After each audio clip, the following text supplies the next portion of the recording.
ಆಯುರ್ವೇದದಲ್ಲಿ ನಿಧಾನ ಪ್ರಕ್ರಿಯೆ, ಇದರ ಬಗ್ಗೆ ನಂಬಿಕೆ ಇಲ್ಲ. 30 ವರ್ಷ ಇನ್ವೆಸ್ಟ್ ಮಾಡಿ ಕಟ್ಟುವಂತಹ ಅರಮನೆ ಇವತ್ತು ಶಾಶ್ವತವಾಗಿದೆಯಾ? 3 ತಿಂಗಳು ಕಟ್ಟಿರ್ತಕ್ಕಂತಹ ಮನೆ ಶಾಶ್ವತವಾಗಿದೆಯಾ? ಆಯುರ್ವೇದ ಅತ್ಯಂತ ಕಡೆಗಣಿಸಲ್ಪಟ್ಟ. ಯಾಕೆ ಅಂತ ಹೇಳಿದ್ರೆ ದೀಪದ ಕೆಳಗೆ ಕತ್ಲು. Self medication is bad, self irritation is bad. ಆಯುರ್ವೇದದ ವ್ಯಾಪ್ತಿ ಏನು? ಇವತ್ತು ಮಗು ಎಲ್ಲಿ ಹುಟ್ಟತಾ ಇದೆ?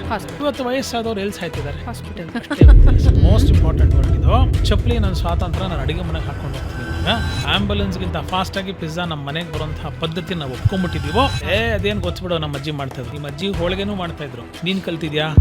ಬೆಂಗಳೂರು ಸುಮ್ಮನೆ ಹಿಂಗ್ ಬೀದಿಲಿ ಒಂದು ಅರ್ಧ ಕಿಲೋಮೀಟರ್ ನಡ್ಕೊಂಡು ಹೋದ್ರೆ ಅಲ್ಲಿ ಅಡಿಗೆ ಮನೆನೇ ಇಲ್ವೇನೋ. ಯಥಾ ಬ್ರಹ್ಮಾಂಡ ತಥಾ ಪಿಂಡಾಂಡ ಅಂತ ಒಂದು ಮಾತು ಹೇಳ್ತೀವಿ. That is not Ayurveda. Ayurveda is something beyond. ಏನ್ ಆಯುರ್ವೇದ ಅಂದ್ರೆ ಏನು? Ayurveda is one of the best ways to say ಆಹಾರ ಸೇವನಾ ವಿಧಿ ಹೇಗೆ. ಕಣ್ಣು ಮುಚ್ಕೊಳ್ಳಿ ಒಂದು ನಿಮಿಷ.